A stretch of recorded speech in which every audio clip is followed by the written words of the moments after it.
I want to look at the Evil Geniuses versus Dignitas game. Spoilers, Dignitas wins it. There's a specific reason I want to watch this game, and it's one that's a little bit off-brand for me, honestly. I tend to focus a lot on positive storylines and good performances and trying to celebrate things.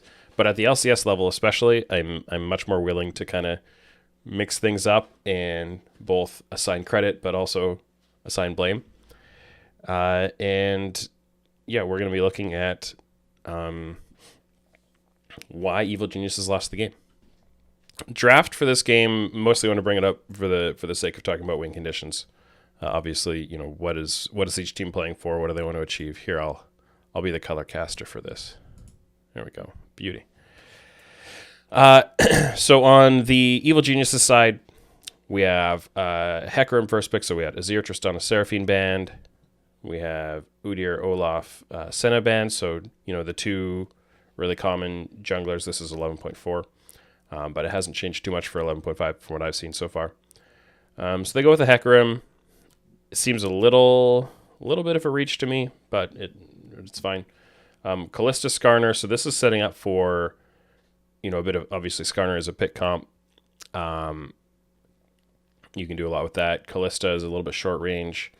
Likes to control areas. Then you have Orianna, Renekton. So you're setting up for lots of wombo. Like you've got a 3-man wombo group right here for sure. You can play strong top side with the Renekton, or you can weak side the Renekton. Either way is fine. Depends what the rest of the comp can do.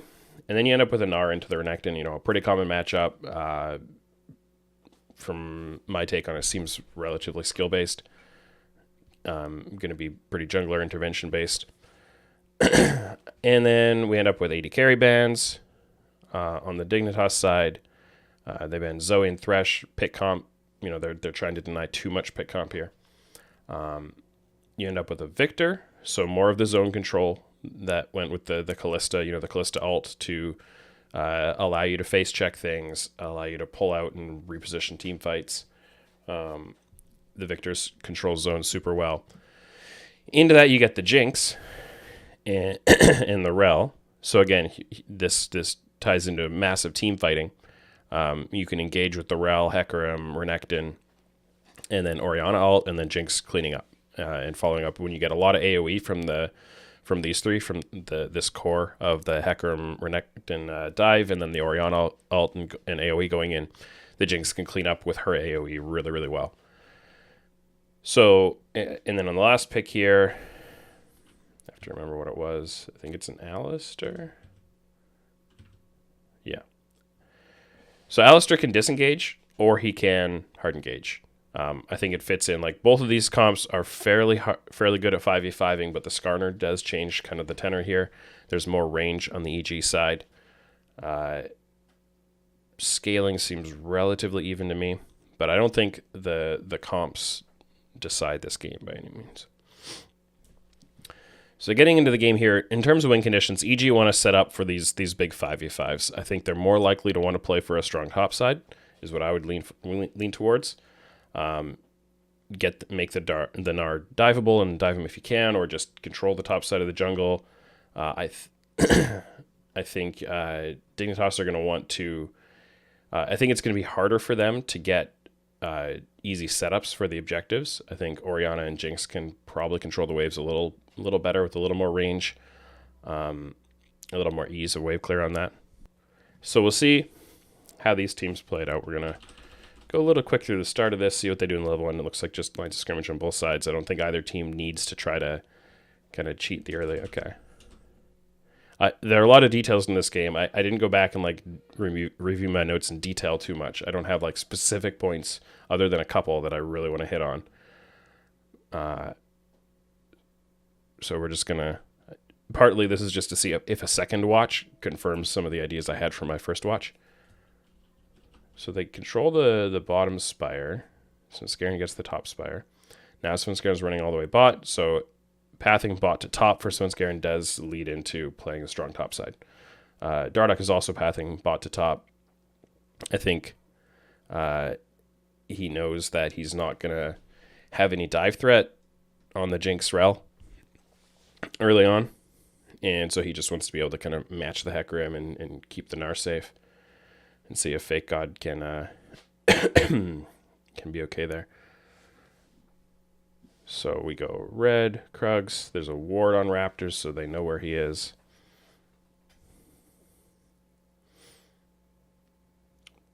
Dardak's got a little faster clear speed to start with. So he's about a full camp ahead already. Ooh, some hard trading in the bot lane. So this is pretty important, actually. We'll back that up a little bit. So backing up a little more. So Ignar goes for a little wander here. I think he wants to try to confirm.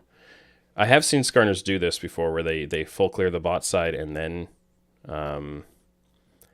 check for the Spire and maybe a bot lane gank, especially because definitely in Ignar we're shoving so hard really early. You could have done, it'd be very non-standard, like not super non-standard, but it'd be like off of the expected path, but you could clear the bot side and then try to gank bot and maybe go for Spire control. I think the Spire might still be on cooldown, so I'm not 100% sure on that, but obviously Ignar thought there was a potential for something to happen there, so he wandered up, but that led to the positioning for this 2v2 where Neo wants to go in. Aftermove flashes on it, definitely has to flash out. Ignar has a nice bit of CC there. Oh, he just missed. I think it was trying to flash into auto attack range in there, and he just missed it. I don't know if that would have been the kill, but it would have been close. So in the end, it's a 4-for-3 summoner trade that EG come out ahead on, and they continue to control the wave, and they're slightly ahead in health as well. And then Ignar goes in, and they win it that much more. So I think definitely Ignar have the advantage here, and they're able to play this aggressively because they know that the Skarner pathed into topside. So now we got to see, here's a little topside scuffling, and we're going to back this up. So Dardoch, meanwhile, is on his 6th camp. Svenskeren is also on his 6th camp. And they're going to meet at this crab. But Soligo has control of the lane over Jizuke, so this is one thing I'm going to back up a little bit, see if we can notice. I don't think an Orianna should be behind in this kind of lane control so early to a Victor. But I'm watching kind of the health bars here. Yeah, Jizuke spent all his mana. Soligo's only spent half of his, and Jizuke slightly down in health as well. So jumping up forward a little. And then this mid lane situation does matter a lot because Soligo warded the lane brush there. Because it means that Dardoch has a much better chance of help on this crap, both because Fake God has some push on impact, which I think is not what you would want right now. Obviously, they were pathing. EG were pathing as if they could be strong on the top side. But with Jizuke losing lane and impact being pushed back, Svenskeren shouldn't really be trying to fight this. Now, impact comes to try to help. This 2v2, I think if Skarner's on his Spire, obviously that helps him a lot. But I think Mega Gnar with a Skarner against a Hecarim Renekton, that leans a little more dig favored to me. Plus they had a better position for it. But it's hard to say. But like positionally, Dig are positioned much better for this. Jizuke got his reset and his TP in, so now he can retake this mid control and come and help. And he's starting to lean. Soligo's just behind him. But like, you see this entire scenario from the start of it is very Dig favored positionally. Even with Jizuke getting his TP back in, this skirmish could have been lost and kind of partly was already lost before that. So Svenskeren has used his ghost here. So backing up a little bit, Jizuke is in the middle of his reset. Impact can't join without getting chunked on the way in to help fight Dardoch. Now, Svenskeren is like, okay, giving it up, leaving. Oh, no, Impact's going in. Now Svenskeren's going in while Impact's going out. These guys just don't know what they're doing together. And I think the clearer call there was run to bot crab and say, hey, I got beaten into this spot. Our solo lanes were in a good position for this. We lost this scenario. Now you're at like 40% health. Skarner's about to get his Spire. Impact is way too far away because he was giving up on the play, which was, I think, the right call. And Jizuke is about to get lane control, but doesn't quite have it yet and is starting to move. And now you just get jumped on. Fake God flashes in. Fake God played this all really well. By the way, I'm pretty sure this is the game I'm remembering where he was just incredible. Fake God was amazing. But really, that was a scenario that EG had no right to contest it. Jizuke and Impact are both, you can argue that they should have had slightly more control of their lanes and been in a better position to help Svenskeren there, but they weren't, right? Like, the lane states were what they were. And at the point that those lane states are in that position, that crab is not yours. And you can't really fight for it. I don't think you have the right champions for it. I don't think you definitely don't have, enough pace to be in there first and have the right position for it. So that should have been they should have been calling that off. Something in the comms wasn't right. But ultimately, Svenskeren's the one who stuck around and said, no, we're doing this. I'm fighting for it. And he gives up first blood to the Gnar, which means, I'm pretty sure Fake God got the kill there. Yeah. Which means that your strong side Renekton that you're hoping to play through, you can say Impact should have had more control of that lane and been able to have Fake God pushed in and then be at the crab first. So I would have to ask, more of a top lane expert and have eyes on that top lane matchup to see if that could have worked out differently. But I put a lot more blame on Svenskeren here for greeting for this. Like, come back and set up on the next macro cycle, set up your strong top side. That's fine. Don't kind of chase the loss. You lost the approach to this crab. Don't chase it and try to turn that loss into a win, because now you're just doubling down on your loss. You could have had this bot crab. Now I'm pretty sure he's going to try to fight for the bot crab on the way back out. So now, backing this up a little bit, there's mid prio for Jizuke. Bot is pretty even, but it looks like definitely Nignar can move first. Dardic doesn't have his Spire, so EG should be able to take this crab. Don't let him smite it. No. So how are they? So, what? So I just said here, Ignar definitely should be able to move. Ignar moves. We backed it up just a little bit more. So Ignar moves, and Deathly's like, no, I'm going to stay here and hit the minions. EG want to be grouped up. They can't get punished for being grouped up unless Aphromoo can engage in them. So, like, they want to be grouped up with a front line to deny too much ease of access for the Alistar. And to be able to then hit the Skarner together when he runs at them. He doesn't even have ult yet. So, running at them, he's pretty useless. You don't want to be strung out, especially with your Jinx isolated. So now, this is a 4v4 scenario. You can see Impact is ready to TP, and there he goes. But your 4v3, because Deftly didn't follow, they didn't all fight for the crab together. So now Deftly's walking in. Here they go on Svenskeren. Impact, so this was a slow TP from Fake God. I think he should have been in, how much slower was that? 1, 2, 3, 4, like a full 4 seconds late.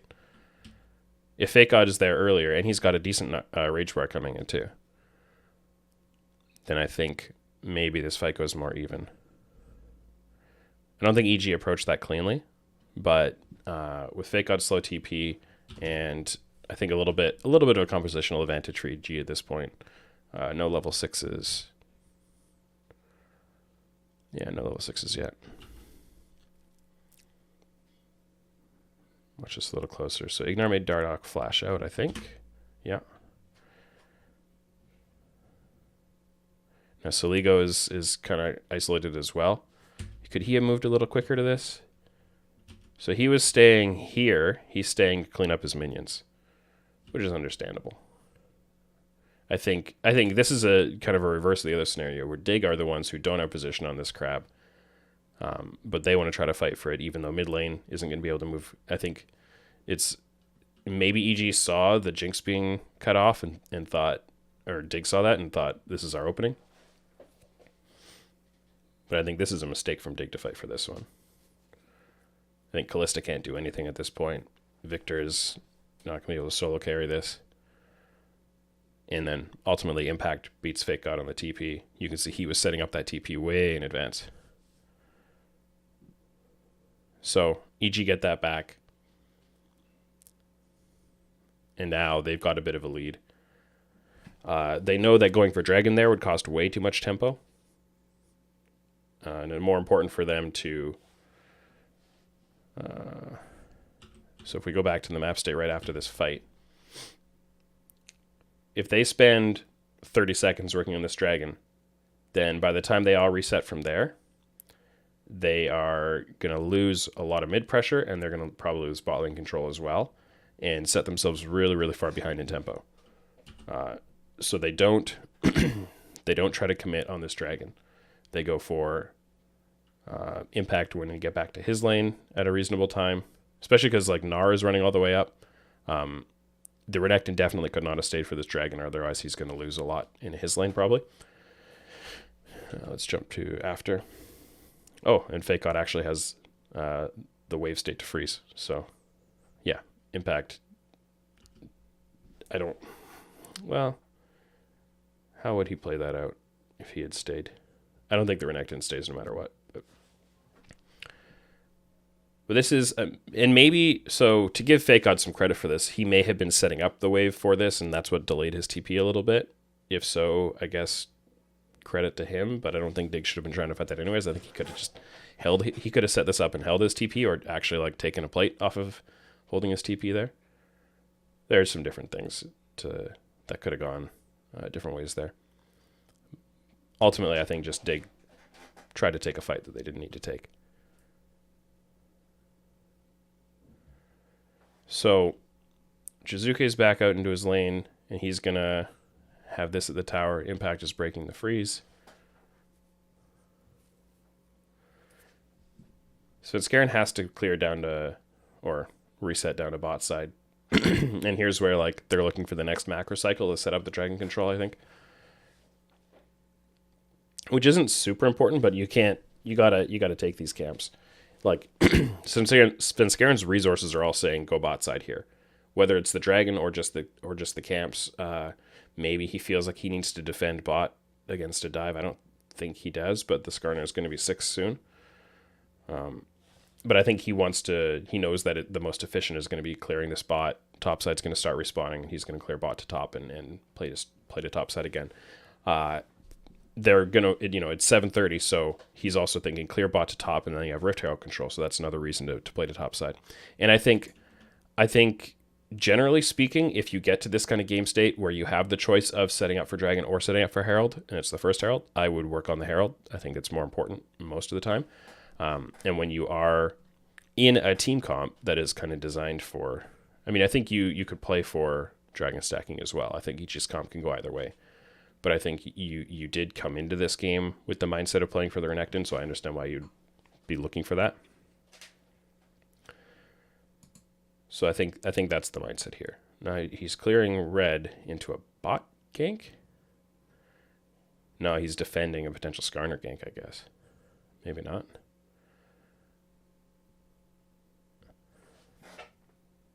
Huh. So the only thing I can think there is that Svenskeren believed Skarner might be coming. Now that he sees Skarner's not here, what, he's walking through the river? I don't think there was ever, all the sums are up in bot lane. Did they just come up? Okay, the flash on Neo. Maybe they were timing the flash and thought they might have like a 5-second window. Maybe they had slightly mistimed it by 10 seconds in chat, and they thought right here, we're going to try to... Yeah, Neo's flash isn't quite up yet. Maybe they thought they could punish Neo's flash there. But I think that's an off-tempo play. I think clearing bot to top and setting up for Herald control with Jizuke and Svenskeren moving together, because Jizuke is starting to get wave control here. I think that is much more, by the book. I don't think killing off the Kalista here is... Obviously, if you can get it, it's a good play, and you're going to get a bunch of gold from it. But I don't think it's what they should be intending to work towards. And now, Svenskeren has lost a lot of time, and he's revealed his position. And that might not have been his call. That might have been Ignar or even Deftly saying, hey, look, Neo's Flash isn't back yet. We can get plates and a dragon off this if you get a good gank. I don't know. It was quite a reach to me. So now Sven has left his Krugs up. He's going on Raptors. Bot lane resets because they're going for that Herald control, but now they're a good 30, 45 seconds later. Dardoch has taken the crab. So, like, I'm pretty sure they would have been first to this crab if Svenskeren had just pathed up. Jizuke resets here. Okay, he wants the items, I guess.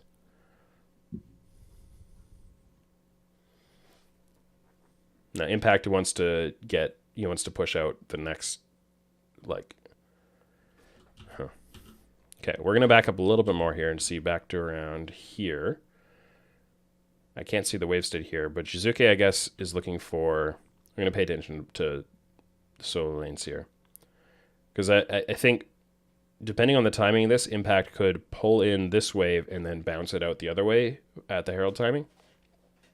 But now that Hecarim's not going to be there at the timing you would have expected, I think that kind of throws off your calculations of, wait, how am I going to get this wave to push at the right time?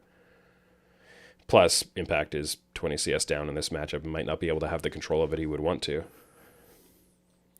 after that first blood and all of that, and being a little bit behind in the lane from the start. He's getting traded on really hard. Yeah, he has to accept this wave state and take whatever Fake God gives him at this point. So Jizuke went back and bought a Dark Seal and an Amp Tome. Yeah, he had the rest already. And a Control Word. Oh, he already had... Yeah, here. Excuse me, he already had the Control Word.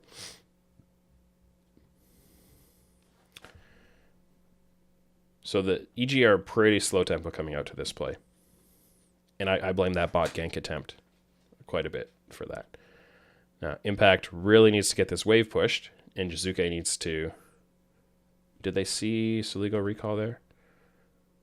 I think so. Yeah, so they had a Control Word here. They see him clear it. They can probably assume either he's standing on Herald and they've started it, or he's reset. They go in, they say they didn't start it, so they know Soligo's in base. They know they're actually going to be first to this one. So Svenskeren starts it up. I believe there's a fight here. Maybe not. So you get the classic scenario. One team invests 5 people for Herald. The other team invests 3 or 4 and gets the bot shove. I don't think Kalista can do too much on a tower at this state in the game. But you're trading the Herald for the Dragon plus a bot push. It's relatively even trade. Okay, there wasn't a fight there. I was thinking of something else. The game's still going quite even.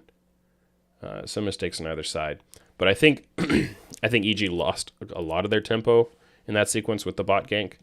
They should have been there more decisively. Should have been able to put Fake God in an awkward spot that he shouldn't have been able to just shove so easily and trade on Impact without potentially exposing himself to a Hecarim gank. Aframu's trying to trap here. And it's going to work too. Oh, right. And they put the Herald on the Jinx because they want to have all the gold go on the Jinx. I remember that.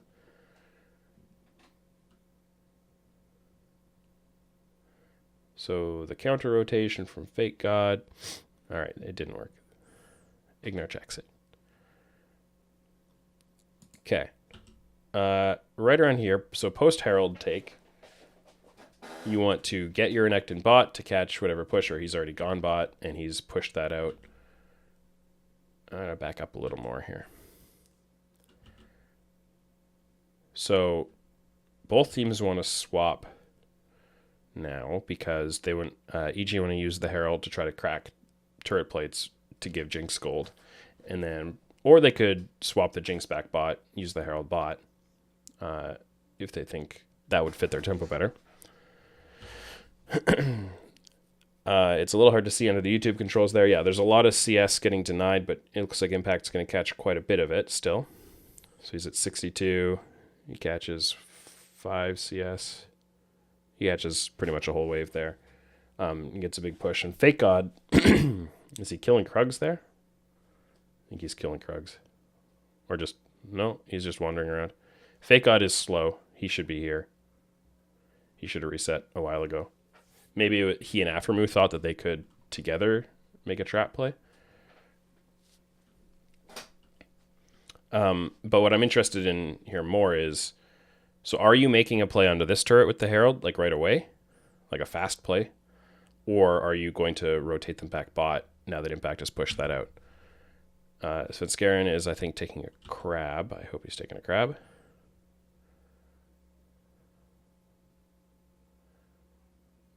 It's a little hard for me to see whether that's a shrine, a crab shrine, or just a ward.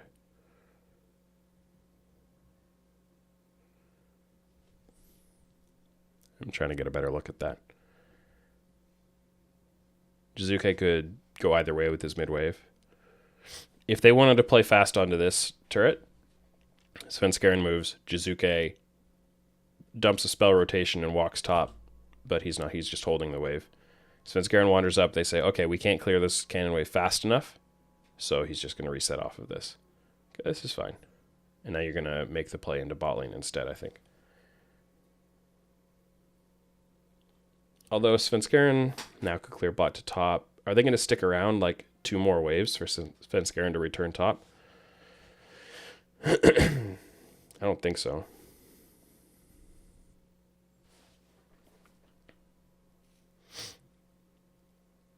I'm just trying to figure out what EG's best plan with this Herald would be.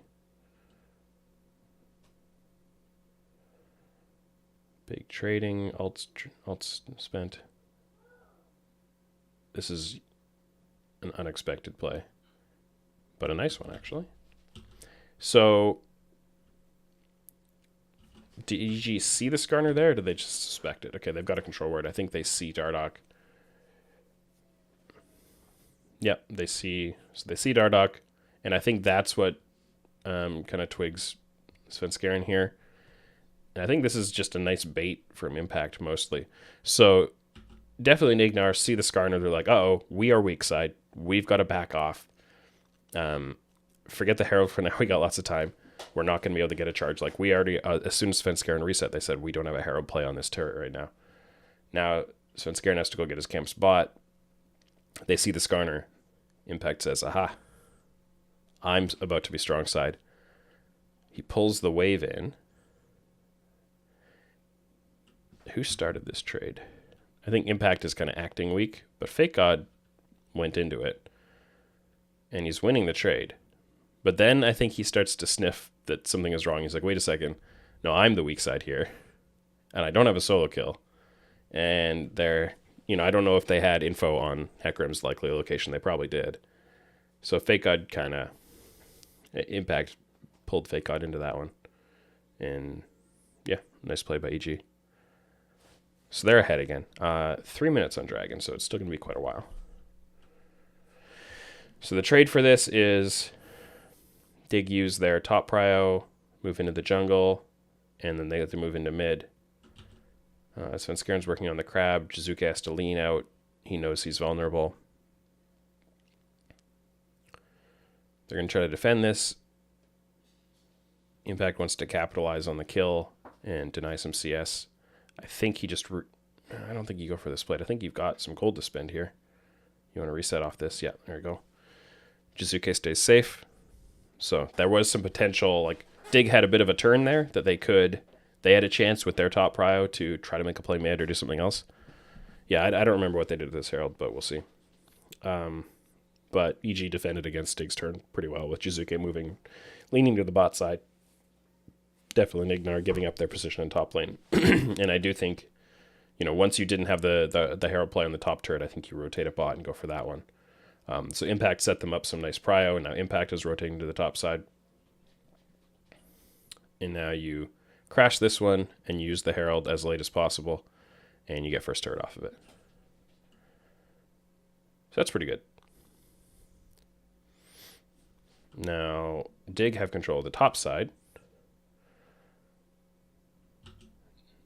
did Jizuke have to TP? So Impact deploys to the top side out of his reset, but he knows he's really vulnerable if he goes all the way up lane. Jizuke shoved out mid, now walks back into his own jungle to reset, and he TPs mid because Soligo's able to shove this quite quickly, and mid turret could be vulnerable. Now, with Impact nearby, the two of them together should be pretty safe. And Svenskeren resets and is charging out as well. So they know they're probably going to give up maybe not all of this turret, but most of it, and maybe all of it. They just want to make sure that they are controlling mid here and defending their mid adder turret, which is really important. And if they are strong in the mid lane here, that makes them possible to get this charge on the inner turret, which sets up a lot of future pace and the chance for either Impact later or Ignar and Deftly later to finish off this turret. So here is a really interesting, okay, I couldn't remember exactly when in the game this happened, but this sequence stood out to me a lot when I first watched it. So here you've got a strong mid group and you've got a bot shove. They're still working on your top outer. And their top camps are up. Now, if you leave this turret at low health, if your plan is to leave this turret at low health and knock it down later, and you could have the call to back these guys off, go and catch this wave once it comes in, Impact walks back to bot to catch Fake God's push, just don't leave this lane freezable, although even if you do, and if Fake God freezes on you, then Impact stays mid, and you dive mid, or you chunk mid, or you gank top. Like, you've got all kinds of options in the rest of the map, I think, if Fake God tries to freeze this, so I don't think you have to worry about that.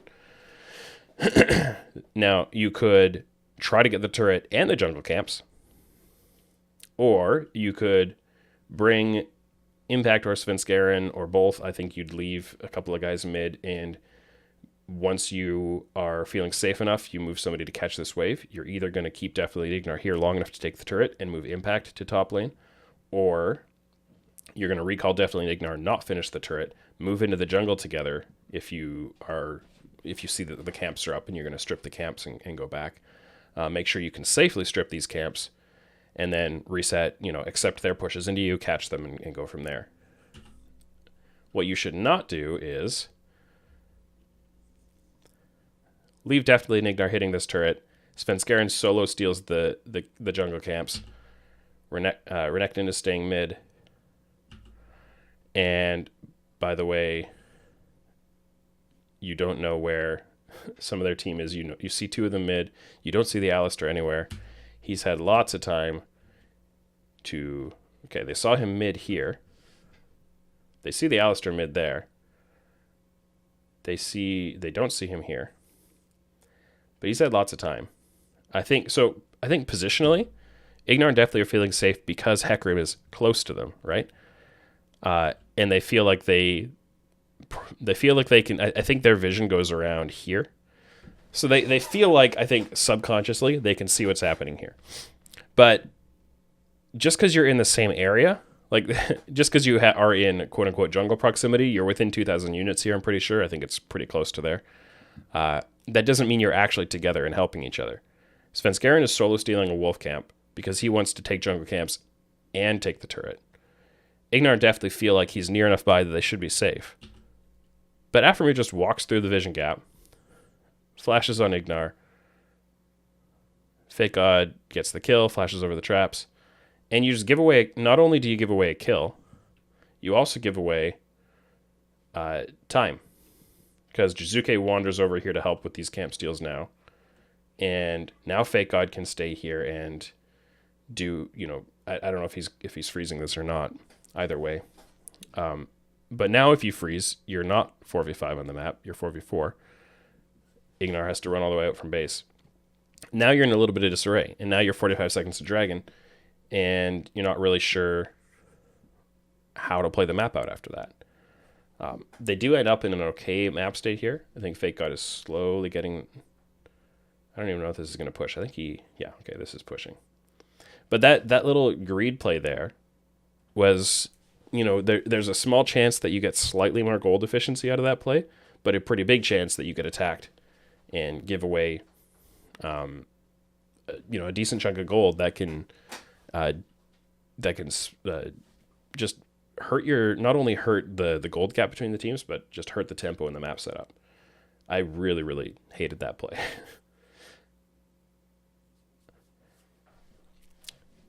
Impact shoves out top.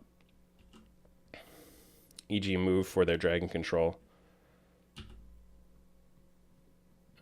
So Fake God is now top with TP. Impact is saying, hey, I don't need to stay top and use my TP. I can't get anything done top anyways. I might as well walk here. And if I really need to, I can always TP to catch this wave, or probably 2 waves of the turret.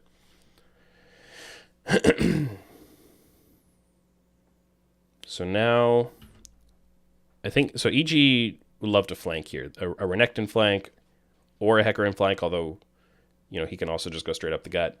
I think they want to have their carries together, though, and they want to have engagers flanking. And when they want to avoid is Victor's choke control, Kallista's choke control, with the Alistar and the Kallista ult. And they're always going to be thinking, just don't tunnel too much on the Skarner, right? But his ult is going to be a big deal. You don't mind too much if Renekton gets pulled in. You'd love it if Rel gets pulled in, especially if she's triggered her ult first. So Daruk is really going for Orianna Jinx if he can get them. Hecarim could work. This state in the game, they can't QSS out of it or anything. But the main thing EG want to avoid is don't engage into a choke where they can all kind of death ball up on you. And watch out for Gnar TP. So you should be clearing vision here, but they haven't. And I think, I don't want to speculate too much on this, but I think the tempo that they lost with this death in the bot side, they have vision here. How do they give up all those red wards?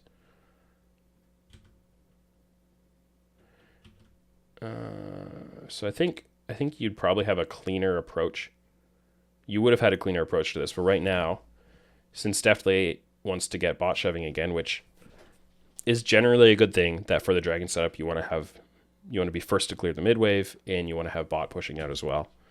That's generally a good thing, but they're really strung out, so Dig can just push forward through mid as a group right now. EG can't contest it at the moment, so they have to give up this space to get a bunch of wards in. So now Deftly moves up. There's a window of time before the next mid waves hit. If you're EG, I think you need to decide whether you're going to fight for the next mid wave or whether you're going to just say, okay, it's too close. We're actually going to go for the actual team fight now. You've got bot control, but you're not going to feel good about your vision. They've gotten some wards in. So I think they're saying here, no, we want to fight for this wave. We're going to clear these wards. We're going to move over and we're going to fight for this wave. Or not. 4 of them are going to back up. Now they don't have any flanking. You have a flank path here. Jizuke is the one saying, we want to clear this mid wave. Do you put one person on the wave? I guess you could. I think stacking up in the Dragon Pit against Alistar with a Kallista ult seems a little dangerous, but I think it could also be a chance to bait them in and then engage into this open space, because you don't want to engage into this choke.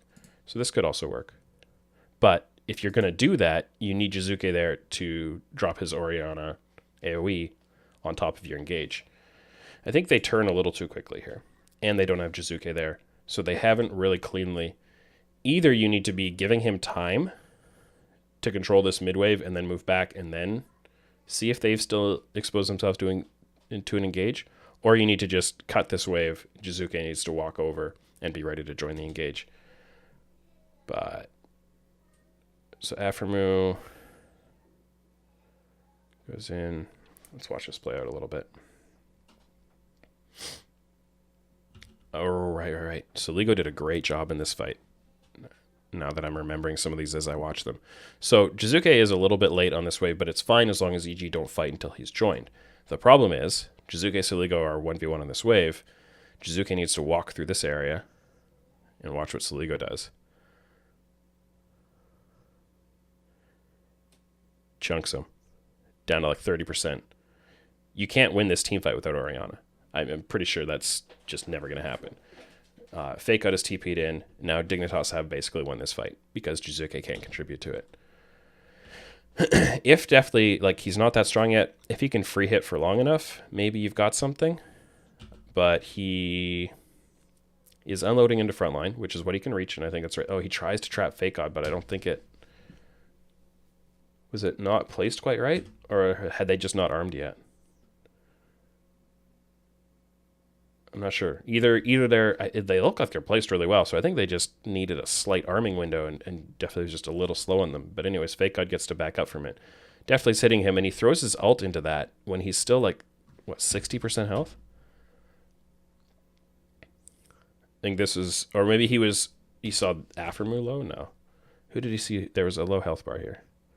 Dardoch. Maybe he thought he was going to maybe he was just going for the AoE chunk. Maybe he thought he was getting close to, not himself executing Dardoch, but, getting him low enough that somebody else could finish him. But I think you hold that ult for a more confirmed kill. Now, Neo is... Oh, look at that Gnar ult. Neo is getting to hit... he's pretty short range. They should be able to catch him quite easily. And Dardoch did a really good job. This is something with Skarner as well that I love to see in team fights, is you don't have to use Skarner to go for a pick on a high-value target. You can also use it... this is something that Lyra was always super good at. You can see when Svenskeren goes in and he's trying to get onto Neo. Soligo's not... he's here now. But you see this suppress right here. Svenskeren was charging in, and he wanted to... I think he was trying to E... He might have E'd a different target, but then he wanted to probably ult behind Neo and knock him over towards Deathly to clean up that kill. And maybe you do in that fight then, even 4v5. But as soon as he got in range, Dardoch ults Hecarim and denies that engage, which is really good. Dardoch stole the dragon, by the way. Right. It's left. Let's watch the dragon here. Dragon is left around 700 health, and Svenskeren abandons it. So are you fighting? Are you securing the dragon and getting out? Big Gnar ult on a couple of the engagers again, right here. Boom. I'm surprised EG did as well as they did in this fight. But I think Neo isn't scaled up as much to... Did Sven smite Dardoch here?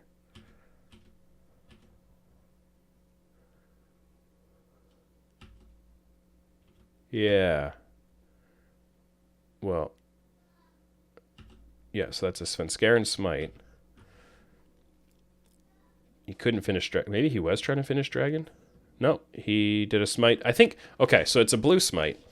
I think Svenskeren smites Dardoch because you steal movement speed, which increases Hecarim's damage, and he was just... I think they were just trying to burst out Dardoch. I think that's the call. The Deathly ult, Svenskeren smiting and Eing him to increase his damage output. I think they're trying to burst out Dardoch and take the fight. That seems like the call to me, so I understand the call from that perspective. But Dardoch outplays it a little bit, and Fake God outplays it with the ult, and then Dardoch just flashes and finishes the dragon. So it's a little bit of a weird call, and then Jizuke misses his ult, which got memed a little bit. It was close. But Soligo outplayed Jizuke in that fight. Dardoch outplayed Svenskeren in that fight. Dignitas get the dragon, so they're well on their way to stacking. And it's a 2-1 fight for EG, but that could have gone either way. I think EG should have, with a little bit better execution, they can still win that fight. And they're in a better power spike right now, I think. It was a really interesting fight, actually. Let's watch it again.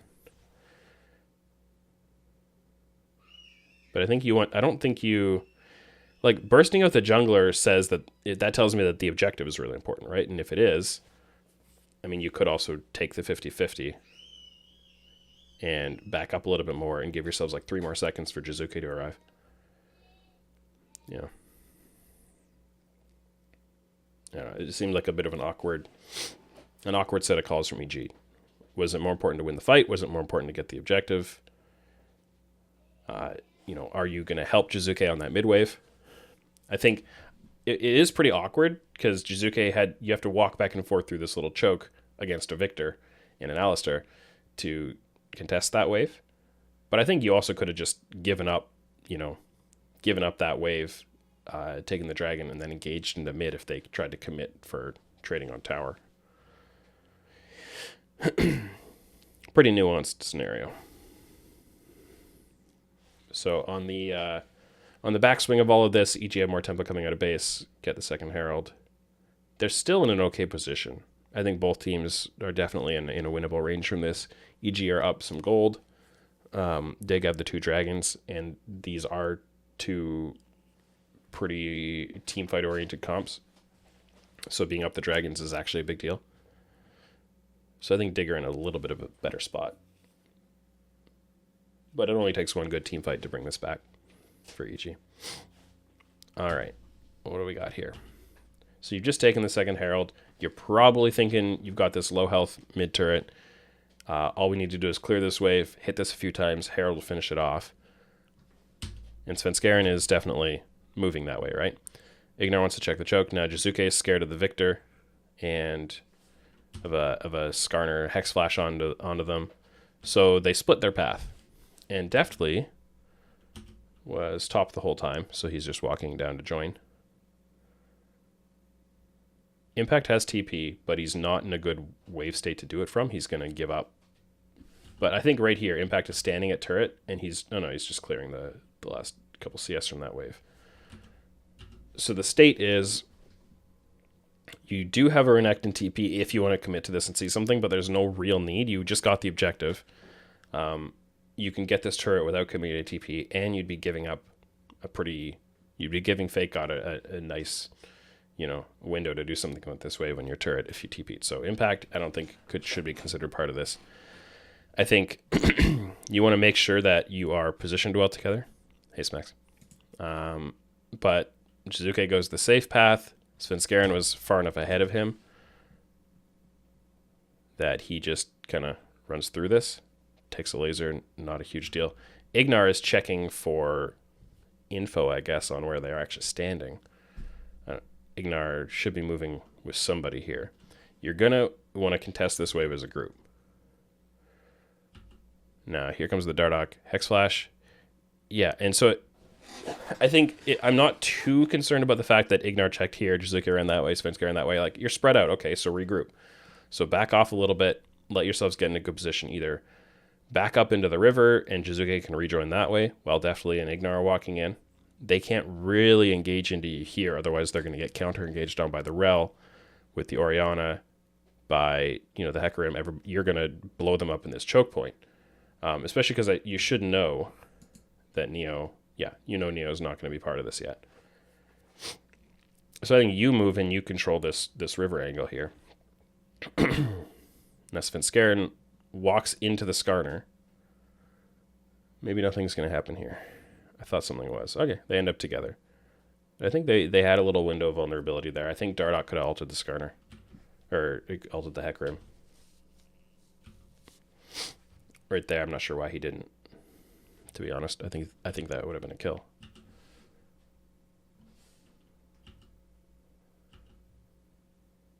Huh. I don't know, am I missing something? Is that not just a 3v4 kill in the Hecarim? You ult him in.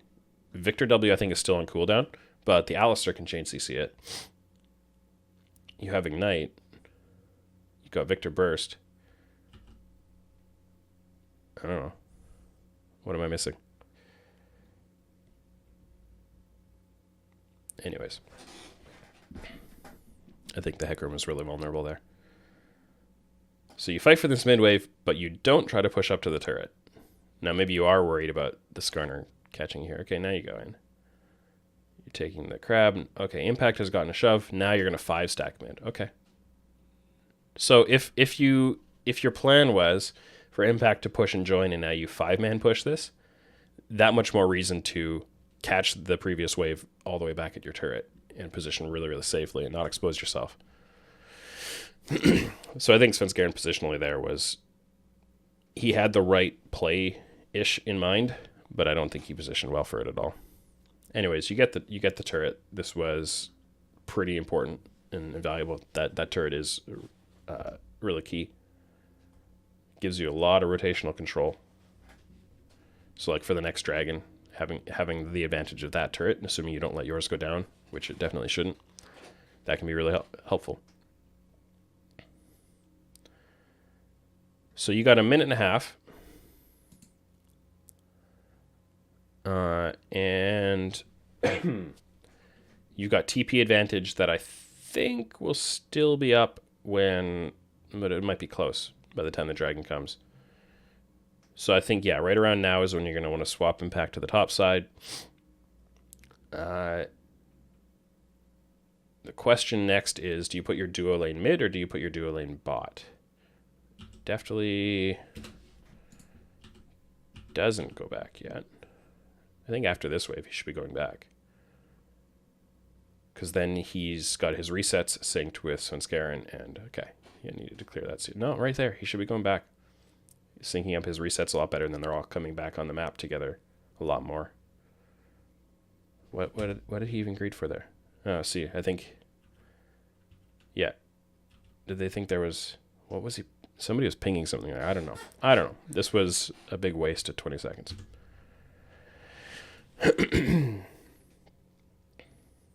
They're putting impact back bot side again. Okay, so they're playing for the top tower.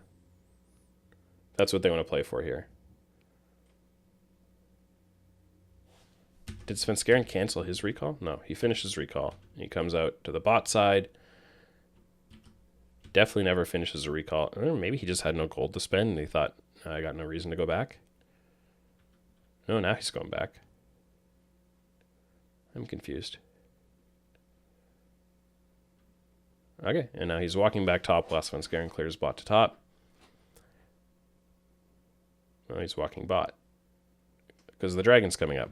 So are you playing for the dragon? If you're playing for the dragon, use your TP advantage. Put impact on the top side to push this out. Force them to respawn. Or, I mean, you can't give up this dragon.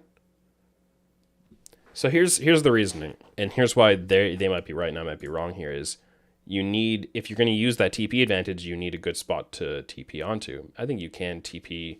You don't want to TP in vision of the victor because he'll just drop a W on your location, I guess. So maybe they felt like they needed 5 to contest this vision properly. Maybe they thought they're going to have a better opportunity to create the flank they want if they contest all this vision as 5. And they say, we're not too concerned about this top lane state. This dragon is really important because if we lose it, then it's 3, then they'll be on soul point. But I don't know. I think, what other info did they have? So they knew Neo just cleared this and that he would be resetting at the same time as Impact. Although, no, Impact doesn't need to reset there. Impact should have been going top now and definitely should have been here already. And if you had, if you were first on this mid wave and definitely had pushed out this bot wave and now you can move into river as 4, you know that Neo can't be there yet. And I think you're totally fine to have Impact pushing this out and to be contesting this as 4. Without Neo there, you can feel a lot safer face checking because they only really have Suligo to kill you. And I think the Rel can face check, especially with QSS. I think the Hecarim is tanky enough. Yeah, I think EG really mismanaged this setup. I think they mismanaged the TP advantage. And I don't think they need to control this entire area with vision and pull them into you. Although that can work because you do have more onus on you to engage and having them walk into you is good. But I also think if you 4-man contest this vision, now Renekton has this wave pushed out here and he could even be walking down. They might not have had enough time for that, but he could even potentially be walking down. And now you back up down river and Impact gets a free flank through the mid lane. That might have been a little, no, I think they had a lot of time. I think they could have done that. And then you don't even necessarily need a huge vision setup. Obviously, the more vision, the better. But I think EG could have had so much more control of this area in a handful of different ways. Well, let's see what actually happens. So you back up as 5 in the river. You've got no flank whatsoever. Nobody's even walking around the back of the pit. You don't have vision back there. You have some vision here, so you can see if they're going to try to flank you. But I don't think you want to just 5-man up the gut against Victor Callista. Gnar, for that matter. You want to wait out the Mega Gnar here a bit. I guess that's fine. Skarner gets a Spire. Fake God ults Impact to prevent, I guess he thought they might try to jump him and blow him up on the side as he turns to Mini-Gnar. And he was, I mean, using his Gnar ult there, he was about to turn Mini anyway, so he's not going to be able to use it. So I get that. It's not like a big waste or anything. Dig press in. You're playing for the Smite steal here, I guess. And Svenskeren does get it, which is a little silly. But I don't mind too much Dig 50-50ing that. There's a lot of reward if it works. Now, they go for the engage on Dardoch. And it's not, they're not really engaging into a choke here because it's fairly open. But they're not attacking you from multiple angles, which is what I wanted with somebody walking around the back of the pit. If you move fast enough, or if you have Impact TPing mid and walking in, or even just shoving top and walking all the way down, then you've got your flank as well. But without any kind of a flank, now everybody's attacking from the same angle, which means even if you get a nice rel ult here on a couple of targets, you didn't catch either of the carries for one thing. Because Neo and Soligo are backing up and trying to play at max range. I want to see if Dardoch spends his ult on somebody here to peel. It looks like he's just trying to survive. He uses it at the end there. Yeah, so Neo and Soligo are in the back. They're able to unload their damage into these tanks. It's not the beefiest front line. Like, Renekton's a bruiser, Hecarim's a bruiser. They are building tanky, but now you can, like, unload your Victor AoE. You can unload Kallista's kind of free hitting here. You can pull out the Alistar if he's about to die. So there, Dardoch finishes off Svenskeren. So at this point, as EG, your front line has been hit, right? You go in. Your front line is getting peeled with the Alistar knock-up. You go, okay, we didn't get their back line. We got the dragon. Success. Don't give up a bunch of gold. Svenskeren ults in to this scary, scary, scary choke. Impact says, oh, we got what we wanted. Let's get out and not lose anything. Jizuke can speed us out. Jinx traps can get us out. We can get out. Svenskeren says, no, we got this, guys. Wait, we don't got this, guys. Now EG stay. This is interesting. Dig feel good about their win. Fake God flashes out of the ult. Jizuke kills Aphromoo. Okay, they're going to get Fake God too. Maybe. No, maybe not. No, they aren't. And at the end of this,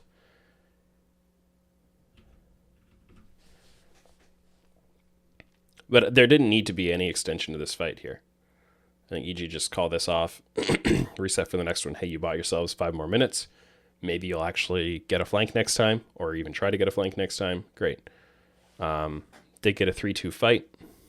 You just gave them some free gold, which has happened on multiple occasions this game. EG just handing Dig free gold. And it's because Svenskeren wanted to continue the fight when Impact was pulling back. And I think Ignar as well. Ignar walks backwards. Svenskeren goes forwards. Impact and Svenskeren back up. Svenskeren doubles down. Not a good call.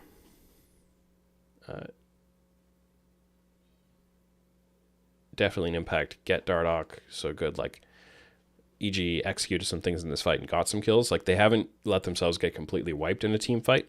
But these little incremental losses that they could be up like 3k gold right now, but they're up 900.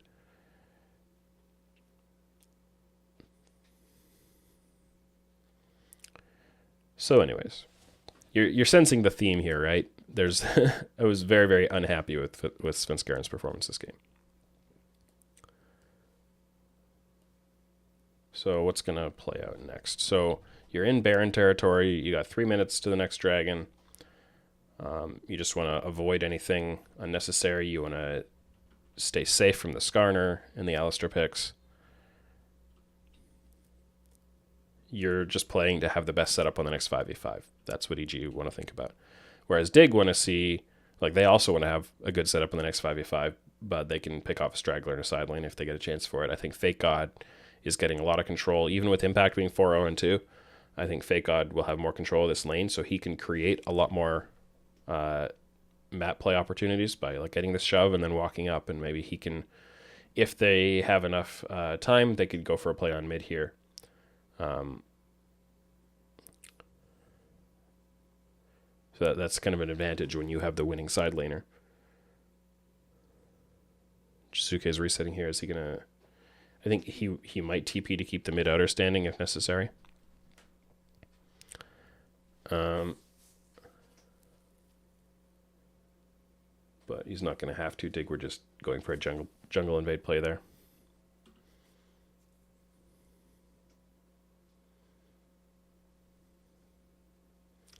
So now Dig are looking for a wave crash mid. I think Soligo is slightly overstaying top if their plan is to play for mid outer, but it's alright. You're putting pressure on them either way. Which is they can clear that pretty easily.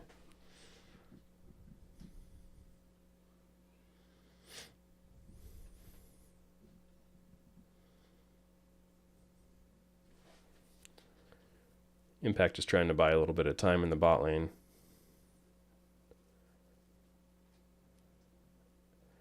Whenever Impact hides in a brush there, you know, he has to make the enemy has to think about his TP.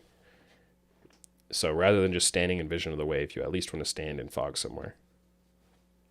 Even though there was nothing that you could make a TP for, but you're kind of faking like we might have a ward behind you and we could just collapse on you for a 5v4. But there's not actually anything there.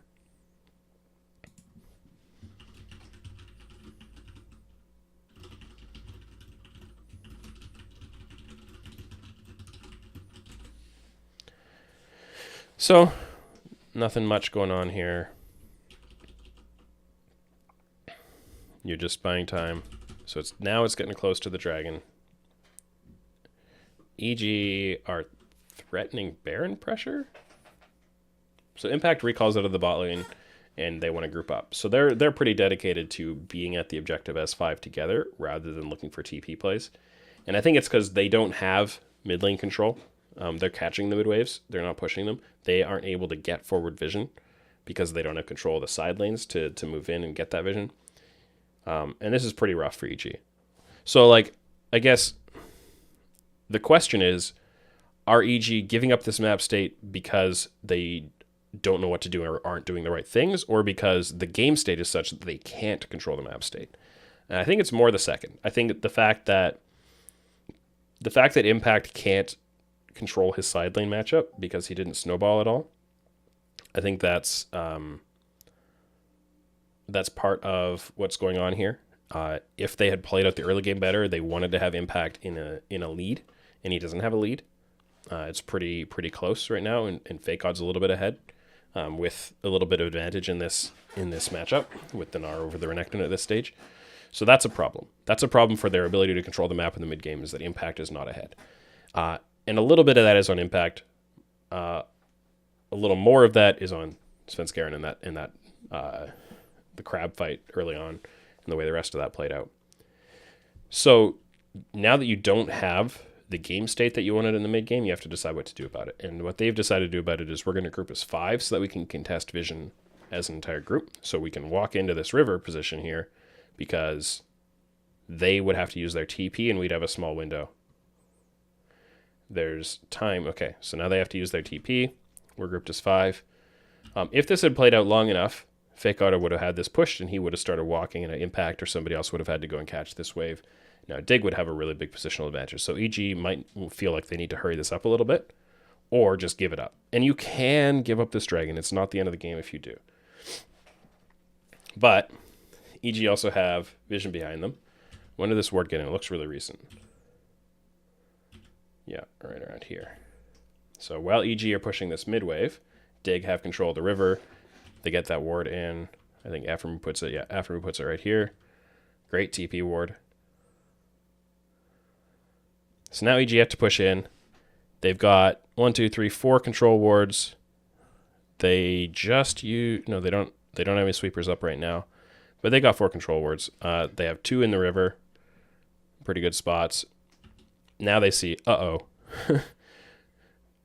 we're in trouble. Fake God has built his entire rage bar. We're the ones getting pincered on.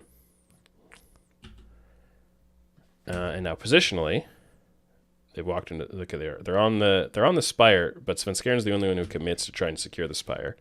Ignar backs out and says, "Oh no, we're in trouble." So if EG all back up together back in this choke, maybe they're okay. They can't punish you in this choke, and you know that. But Svenskeren's committed to the spire. So now they try to turn on Fake God, but Svenskeren is picked off. And if both of these guys die, EG are losing that. So, you don't want to lose your jungler here. But big Meganar, who's pretty fed at this state of the game, you can't just turn on him and blow him up. Definitely tries to flash, still gets hit with the Gnar ult. But Dig aren't following up in it because they're chasing Svenskeren. Now Dardoch goes in and gets Deftly. Great. What was the itemization here? There's a call about QSSs. Yeah, so we've got a QSS on Ignar. That's about it. But I think Jizuke and Deftly are the important targets. It looks like Deftly prioritized having his 2 completed items, which is understandable. You need the damage output to some extent, but I think maybe you go for the QSS here instead. Also, if his flash here works better, then he's home free in a position over here, and Dardoch can't reach him quite so easily. Dignar counter engages. Dig have kind of strung themselves out a little bit. They're still 5v4, so I think it could be okay for them. They get Deftly. They eat a big shockwave. You see, like, it can be pretty hard to read this. It can be pretty hard to read fights that have so many, like, intertwining bodies like this, for me at least. But I think when Feka goes in here, part of Dig are saying, hey, if we blow up their jungler, and even if we lose our Gnar, then that's a win for us, because then we can get the dragon. But others are saying, oh, we can't get the, now we can't get the Hecarim. I think you could either call it to commit to trading the Hecarim for the Gnar, or you can just pile in on top of the Gnar because he's going to be able to control so much space here. I think both seem a little valid, but they kind of try to do neither.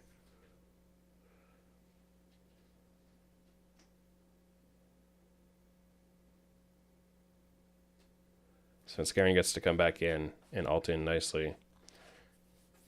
So EG end up winning this fight. I think Dig were in a better position for it. And EG should have had that ward cleared. I think EG should have not been trying so hard. Svenskeren shouldn't have been trying so hard to contest this Spire. Deftly's position could have been a little better, but mostly if he had had a better flash angle to get out of this Gnar ult. If he flashes that way, that's also much better for EG. So I think both teams could have done better in this fight. But it works out for EG. They get their dragon. Moving on from there.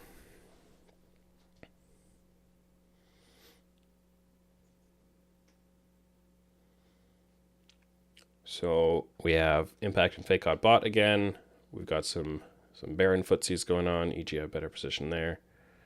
They're now that they've gotten 2 dragons, EG are in a really good spot in this game. As Dardoch is thinking about ulting Ignar here.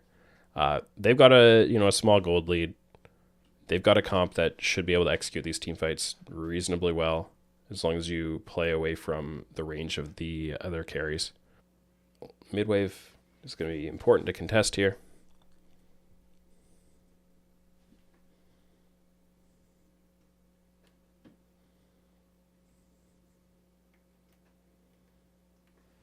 So EG, again, they're continuing to have to catch waves. They're not being able to assert themselves on the map because Impact didn't get fed. He didn't get ahead.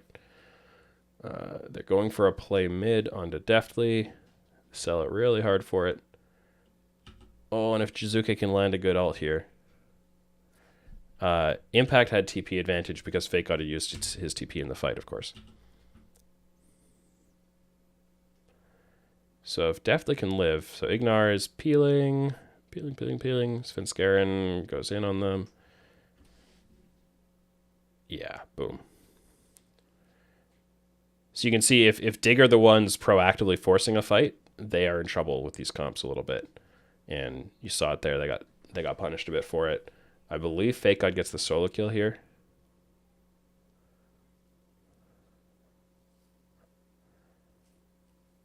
Yeah, that's a problem. Continuing this play is very unnecessary for Dig. You just got to win. You solo kill their top laner. Aphromu and Fake God are really low. You want to try to escape if you can. Like, here you're just thinking, live, live, live. I guess Sven is low and isn't at the fight yet. But Orianna Rel should be able to mop you up and play enough range. I guess they're feeling it a little bit, but I don't think there's a play here. Yeah. It's a little bit of hindsight, you know. I know the result, so I'm able to say whether it was a good idea or not, but I think you're just trying to, when your health is that low, you're just trying to get out. And they didn't.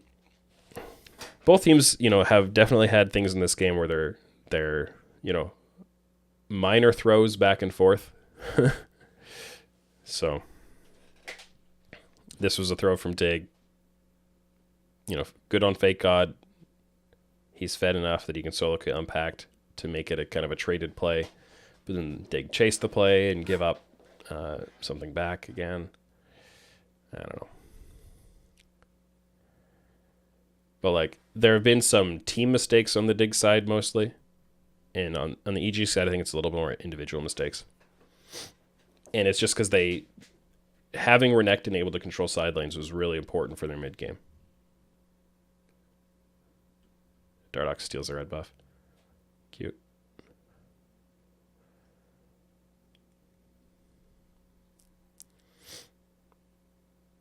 So EG are on Baron here. And again, if they can force Dig to engage into them, that's really good. Ignar is going to try to line back Dardoch out of this. Impact is making sure they've got some control. Ignar pops the blast plant. Oh, I don't remember the outcome of this. Let's see. Neo, do they know about Neo? What do they see? That ward might be able to see Neo resetting. Yeah, well, they got a question mark ping there. I don't know. Assistance ping. Yeah, I think they could see Neo there. I think that gives them some of the boldness they need to go for this. Now, they do have to watch out for, you know, being in a choke against all these choke punishers. Svenskaren's really low. Oh, yeah, Jizuke secures it. So I think Svenskaren smites first. I think EG can say, we want to fight here, right?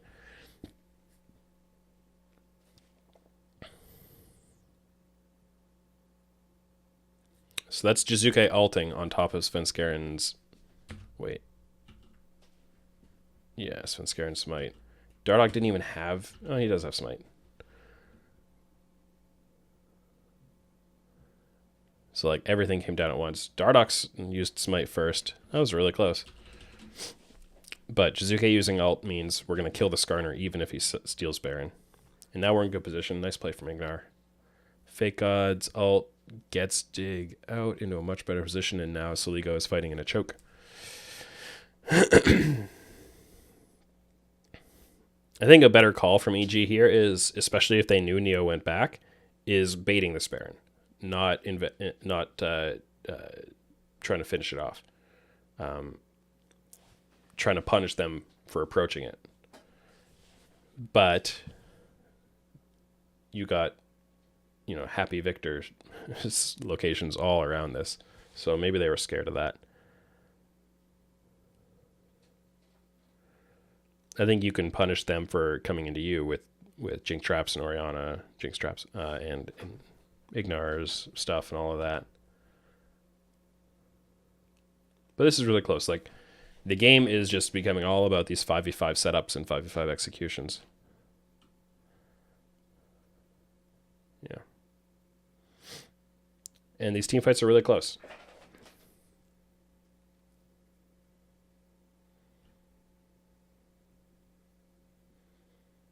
And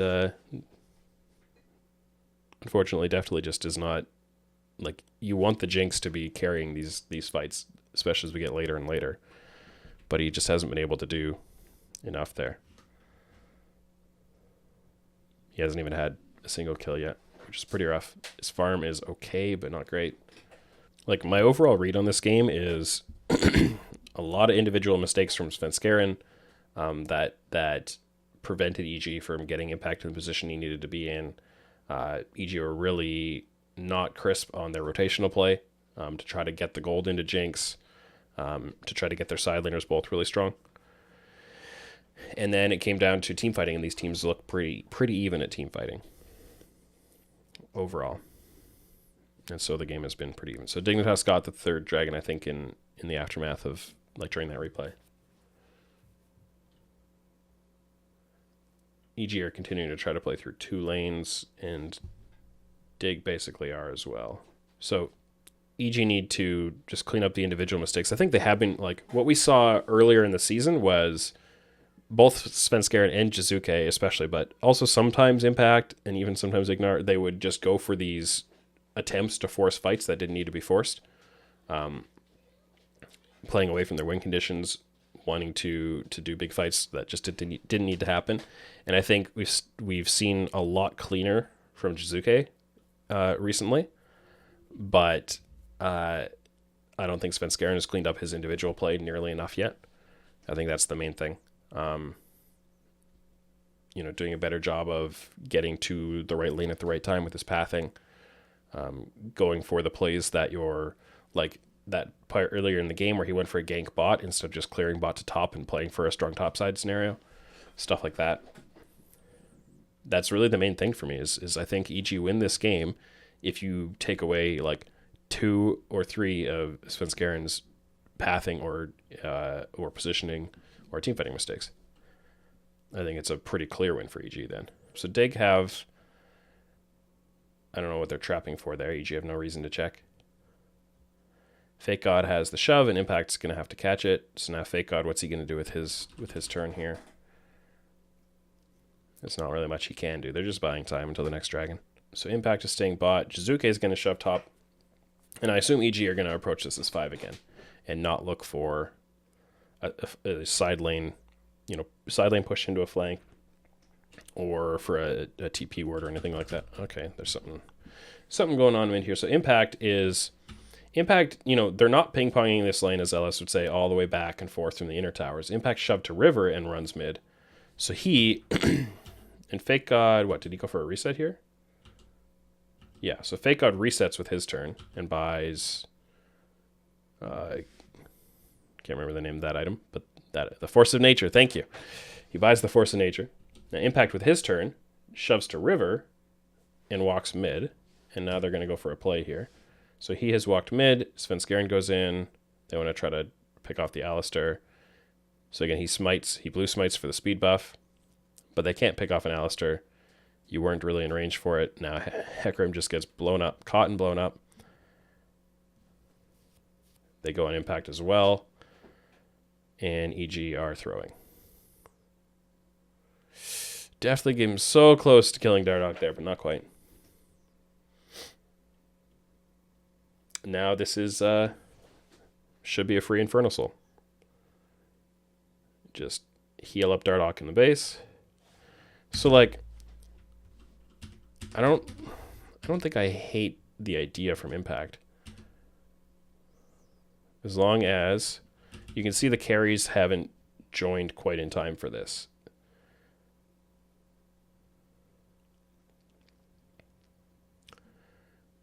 And I don't think you make this play onto Alistar. You see Neo top, right? They see Neo top. Fake God would have to TP. You think, we've got time. So you're not going to invest everything into trying. I guess he's trying to force out. Oh, there is no Callisto, right? Because I see Neo top, right? But once you don't catch him, you don't even make him flash. Now your play is over. You've drawn out the TP. That's actually pretty good. But Svenskeren is stuck in the Victor W. He QSS's out of the Victor W, and that's why Dardoch's able to grab him. Yeah, okay. Well played by Soligo. Again, you went into a choke there. I think right around here, you go, we didn't catch the Alistar. That's what I think. Now we're going to have to catch top and bot. We back off this. We catch top and bot. We've still got enough time to 5-man approach dragon. But after we headbutts Svenskeren in, now he's doomed. I don't know why he paths into the W. Is he dead if he goes that way? I don't think he's completely dead. Well, so if Dardoch ults him there, he QS's out and walks down here. I think he's okay. No? And you're walking into Ignar. Ignar's going to help you. If they put, right here, if you're walking up here as Svenskeren and they put Alistar and Skarner onto you, Ignar punishes with his ult. You have the TP coming down, definitely has done traps on the TP this time. And Ignar goes on Fake God. But that's not enough. Where does Svenskeren's ult go in this? Oh, he leaned into it. So they pull in Svenskeren. He's already dead at this point, I guess, but he just goes into it with his ult. He doesn't even try to get out with his ult. I don't know. They kind of tried to hard force that, but I think they could have salvaged it. But if you can draw the TP out there and then back off, now you know the Gnar's not going to TP on you, at least. You're going to have to spend 30, maybe 45 seconds catching the side lanes. But then you've at least got a chance on this dragon still. And I don't think I hate the play overall of trying to get an engage in a mid lane while they've got their Calista top. I think it's a little bit creative. It could work if you caught him off guard, but you just didn't catch a good target. But then you got to, once the play didn't work the way you hoped it would, you got to say, all right, it didn't work. Now what? And then you go for the next thing. But now you just gave away Infernal Soul for free.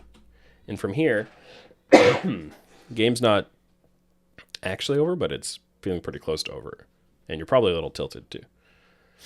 And Neo is super fed.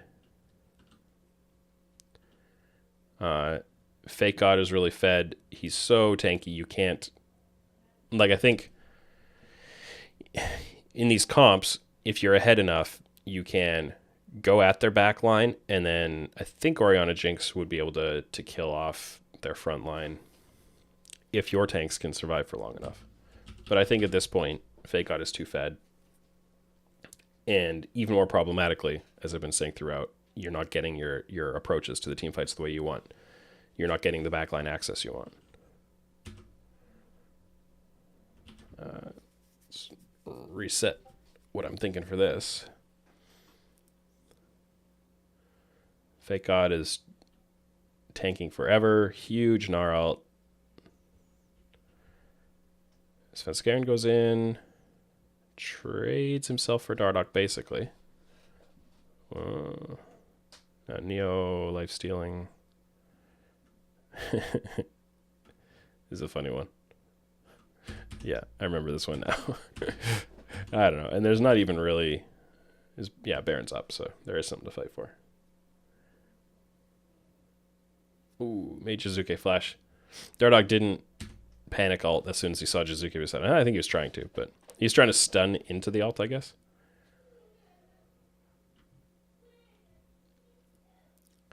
What did Jizuke spend ult on here? Over the wall? No, he tried to catch Dardoch. No, that's a mistake from Jizuke. Because even if this does hit Dardoch, you don't get the kill. Because Deathly's on the other side of the fight. Now imagine you had your ult for, like, right here. Imagine you didn't spend your ult there, and now you've got it for right here. Now maybe you and Deathly can clean this up. Or right there. This is Jizuke's fault, in my opinion. But Saligo does a good job. Fake God is a monster. Neo got a lot of work done because he's so fed. He can stand in the middle of that fight. And he finishes it.